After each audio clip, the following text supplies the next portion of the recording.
अस्सलाम वालेकुम। दहम क्लास के बच्चों की बुक है कंप्यूटर साइंस एंड एंटरप्रेन्योरशिप। उसको आज हम लोग पढ़ने जा रहे हैं। ये 10th क्लास की बुक जो 2026-27 एडिशन है, नई बुक आई थी, उसको आज हम लोग पढ़ेंगे। उसके अंदर जो सिंपल कंप्यूटर के बच्चे हैं उनका सबक नंबर है 4 और जो टेक्निकल ग्रुप के बच्चे हैं उनका सबक नंबर है 3। उसका लेक्चर नंबर 6 आज हम डिस्कस करेंगे, जिसका नाम है चैप्टर का कंट्रोल स्ट्रक्चर। और जिस लेक्चर को हम लोग डिस्कस करने जा रहे हैं वो है लाइब्रेरीज़ इन पाइथन। लाइब्रेरीज़ जो हैं वो पाइथन में क्या होती हैं। तो अब तक जिस भी बच्चे ने हमारे चैनल को लाइक और सब्सक्राइब नहीं किया, उन तमाम बच्चों से गुजारिश है कि वो फौरी तौर पे हमारे चैनल को लाइक और सब्सक्राइब कर लें और अपने दोस्तों से लाजमी शेयर करें। हमारे चैनल का नाम है KPK टाइम्स। चलें जी, स्टार्ट करते हैं लाइब्रेरीज़ को। एक्चुअली बच्चों, जो लाइब्रेरीज़ होती हैं ये बने बनाए प्रोग्राम्स होते हैं, या आप ऐसा कह लें कि बने बनाए मॉड्यूल्स होते हैं जिनको आप ज़रूरत पड़ने पर इस्तेमाल करते हैं और उनकी कोडिंग जो है आपको ज़ीरो से स्टार्ट नहीं करनी पड़ती। तो पाइथन के अंदर जो लाइब्रेरीज़ हैं दैट इज़ मोस्टली आपके पास एक एक्सटेंसिव जो स्टैंडर्ड लाइब्रेरी है वो पाइथन के अंदर अवेलेबल है। बहुत बड़ी लाइब्रेरी है जिसको आप लोग यूज़ कर सकते हैं। इसके अंदर जो बने बनाए बिल्ट इन मॉड्यूल्स होते हैं और डाटा स्ट्रक्चर्स होते हैं। तो लाइब्रेरी इन चीज़ों पे मुश्तमिल होती है। अब हम लोग देखेंगे कि डाटा स्ट्रक्चर क्या होता है। डाटा स्ट्रक्चर एक्चुअली बच्चों एक मेथड है जिसके अंदर आप लोग अपने डाटे को ऑर्गेनाइज कर सकते हैं और स्टोर कर सकते हैं। इन अदर वर्ड्स अगर मैं कहूँ तो एक पर्टिकुलर फॉर्मेट है जो कि आप अपने डाटे को ऑर्गेनाइज और स्टोर करने के लिए इस्तेमाल करते हैं। उसको हम लोग क्या कहते हैं, डाटा स्ट्रक्चर का नाम देते हैं। तो आज के इस लेक्चर के अंदर हम लोग एग्ज़ामिन करेंगे कि मुख्तलिफ़ किस्म की जो पाइथन की लाइब्रेरीज़ हैं उनको इस्तेमाल कैसे करना है। अच्छा, यहाँ पे मैं आपको एक टिप देता जाऊँ कि अगर आपने ये चेक करना है कि आपकी जो लाइब्रेरीज़ हैं पाइथन के हवाले से वो कौन सी हैं, कितनी हैं और उनको कहाँ से इंपोर्ट किया जा सकता है, तो नीचे मैंने आपको एक लिंक आपको नज़र आ रहा होगा docs.python.org/3/। तो इस लिंक पे आप जाएंगे तो जितनी भी लाइब्रेरीज़ हैं आपको पाइथन की, जैसे मैंने टॉप पे आपको बोला था अभी कि हमें जो पाइथन है एक्सटेंसिव स्टैंडर्ड लाइब्रेरी जो है वो मुहैया करती है। ये सारी की सारी लाइब्रेरी जो हमारे फंक्शंस या मॉड्यूल्स हैं वो इस लिंक के ऊपर आपको मिल जाएंगे। तो अब हम देखते हैं कि हमारे पास जो पाइथन के अंदर लाइब्रेरीज़ हैं उनका यूज़ क्या है। Using libraries in Python. तो इसमें देखें बच्चों, हमारे पास जो पाइथन के अंदर लाइब्रेरीज़ हैं वो लाइक अ टूल बॉक्स होती हैं जिसके अंदर तमाम जो फुल जो टूल्स हैं वो सारे के सारे जो हैं वो यूज़फुल होते हैं किसी न किसी लिहाज से। इसके अलावा जो हमारे पास पाइथन की लाइब्रेरीज़ हैं ये हमें हेल्प करती हैं कि हम मुख्तलिफ़ मसाइल को आसानी के साथ हल कर सकें। तो इसमें हमें स्क्रैच कहते हैं, स्टार्ट या शुरू से इसमें हमें मुकम्मल प्रोग्राम लिखने की या बनाने की ज़रूरत नहीं होती, बल्कि हमारे पास बने बनाए जो मुख्तलिफ़ किस्म के प्रोग्राम्स हैं वो दस्तयाब होते हैं। तो लाइब्रेरीज जो हैं हमारी एक एक्चुअली एक हमारा प्री बिल्ट टूल किट है जिसके अंदर हमारे पास बहुत ज़्यादा मॉड्यूल्स या प्रोग्राम्स या फंक्शंस बने बनाए होते हैं। तो आप जो हमारी लाइब्रेरीज़ हैं उनको यूज़ कर सकते हैं विदाउट राइटिंग एनी कोड, क्योंकि कोड इसमें बने बनाए लिखे लिखाए होते हैं। तो इसमें हम करते ये हैं कि अपना जो भी आपने लाइब्रेरी यूज़ करनी है उसको सबसे पहले हम लोग अपने प्रोग्राम के अंदर इंपोर्ट कर लेते हैं। जैसा कि रैंडम का फंक्शन है हमारा, उसको हम लोग अपने प्रोग्राम में पहले इंपोर्ट करते हैं, उसके बाद हम उसको यूज़ करते हैं। तो ये जो इंपोर्ट करने का प्रोसेस है, जब तक आप ये नहीं करेंगे आप किसी भी लाइब्रेरी को पाइथन के अंदर इस्तेमाल नहीं कर सकते। और रैंडम का फंक्शन बच्चों एक्चुअली ये जो कुरानंदाजी होती है जिसे हम लोग बैलेटिंग कहते हैं कि 1 लाख लोगों ने अगर कोई टिकट परचेज़ किया है तो आप फिर क्या करते हैं, उसकी बैलेटिंग करते हैं, कुरानंदाजी करते हैं। वो अगर इंसानी अमल दखल उसमें शामिल ना हो, कंप्यूटर ऑटोमेटिकली वो कुरानंदाजी करे, तो वहाँ पे रैंडम फंक्शन का इस्तेमाल किया जाता है। और रैंडम फंक्शन जो है हमें जो भी नंबर्स होते हैं रैंडमली खुद ब खुद निकाल के बता देता है, अगर हमने 1 नंबर चाहिए या 2 चाहिए या जितने भी चाहिए। तो यहाँ पे एक हमने प्रोग्राम बनाना है जिसके अंदर हमने रैंडम नंबर जो है, एक रैंडम नंबर जनरेट करवाना है और 1 से लेके 10 तक इसमें से जनरेट करवाना है। तो हम क्या करते हैं, एक अदद वेरिएबल लेते हैं जिसका नाम है नंबर, और फिर उस फंक्शन को कॉल करते हैं जो हमने लाइब्रेरी इंपोर्ट की थी रैंडम नाम की। तो रैंडम जो है हमारी लाइब्रेरी का नाम है डॉट रैंड इंट, ये जो है ये हमारा फंक्शन है। तो उसको हम दो वैल्यूज़ देंगे, स्टार्टिंग वैल्यू और स्टॉप वैल्यू या एंड वैल्यू।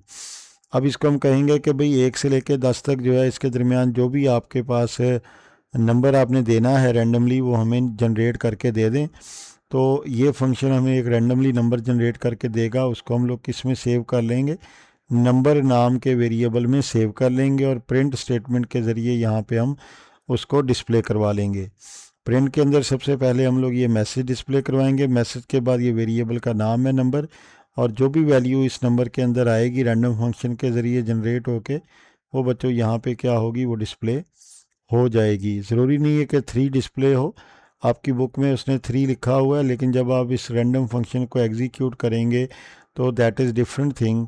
वो आपका जो है फंक्शन जो भी नंबर देगा वो आप उसको यूज़ कर सकते हैं। चलें अभी हम लोग इस प्रोग्राम को बना के देखते हैं पाइथन के अंदर, और को पायलट को हम लोग यूज़ करेंगे। वही प्रोग्राम है, उसको मैं यहाँ से कॉपी कर लेता हूँ। कॉपी करके हम लोग को पायलट को लैब को ओपन कर लेंगे। को लैब के अंदर जाएंगे, गूगल को ओपन करेंगे और ओपन करने के बाद हम लोग इसको एग्जीक्यूट करके चेक करेंगे।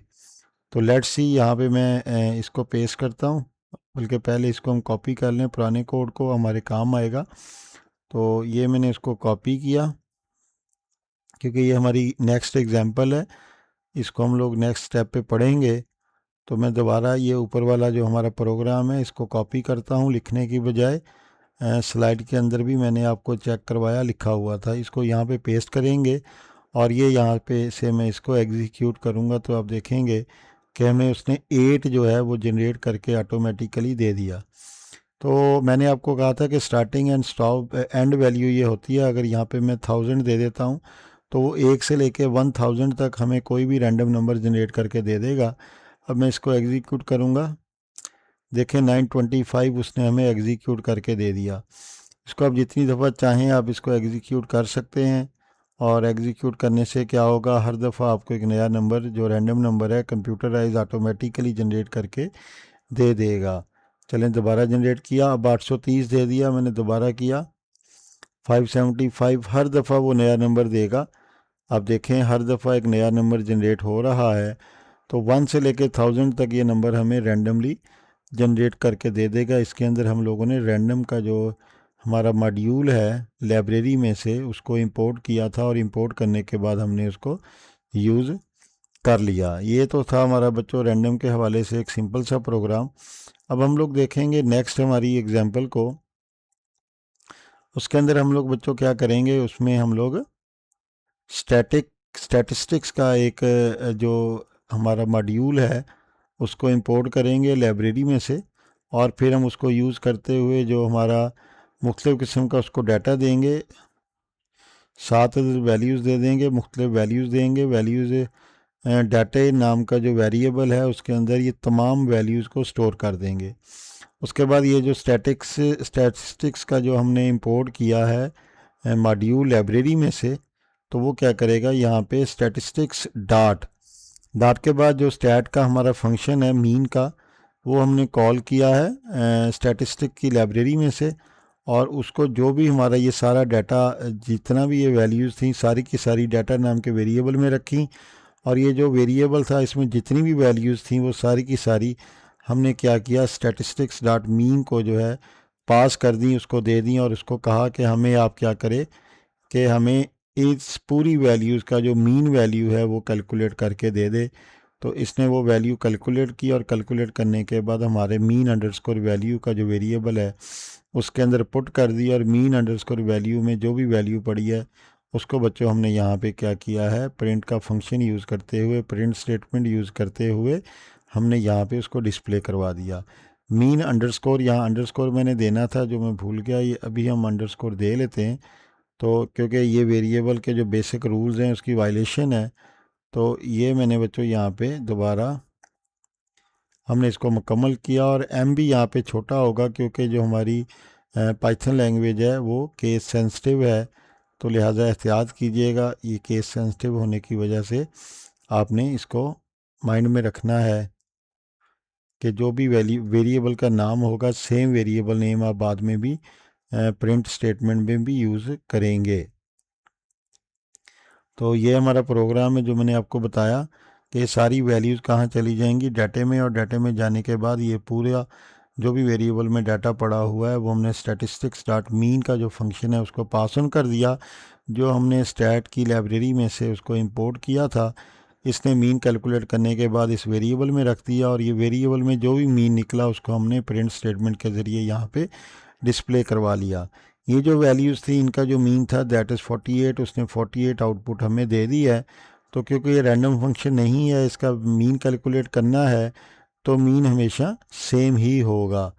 इसी प्रोग्राम को जो मैंने अभी आपको दिखाया था यहाँ पे मैं आपको एग्जीक्यूट करके दिखाऊंगा कोल ऐप के अंदर, और कोल ऐप को यूज़ करना ऑलरेडी मैं बच्चों आपको बता चुका हूँ। ये पूरे प्रोग्राम को मैंने यहाँ पे पेस्ट कर दिया, और पेस्ट करने के बाद मैं इसको रन करूँगा। और जैसे मैंने रन किया तो आप देखें यहाँ पे वैल्यू हमारी कितनी बच्चों आ रही है, 48। ये मीन निकाल दिया है। ये स्टैटिस्टिक का जो हमने मॉड्यूल इंपोर्ट किया था पाइथन की लाइब्रेरी में से, उसको यूज़ करते हुए स्टैटिस्टिक्स डॉट मीन।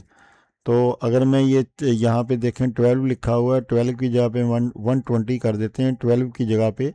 तो अब मैंने यहाँ पे एक वैल्यू को चेंज किया। ये सारी वैल्यूज़ का जो डाटा है वो इस वेरिएबल के अंदर चला जाएगा, और ये वेरिएबल जो है फिर हमने पास ऑन कर दिया है स्टैटिस्टिक्स डॉट मीन के फंक्शन को, और इसने हमें मीन कैलकुलेट जो भी करके दिया वो हमने रखवा लिया था मीन अंडरस्कोर वैल्यू नाम के वेरिएबल को। और इसमें जो भी वैल्यू गई इस वेरिएबल के अंदर वो हमने प्रिंट स्टेटमेंट को यूज़ करते हुए यहाँ पे डिस्प्ले करवा ली।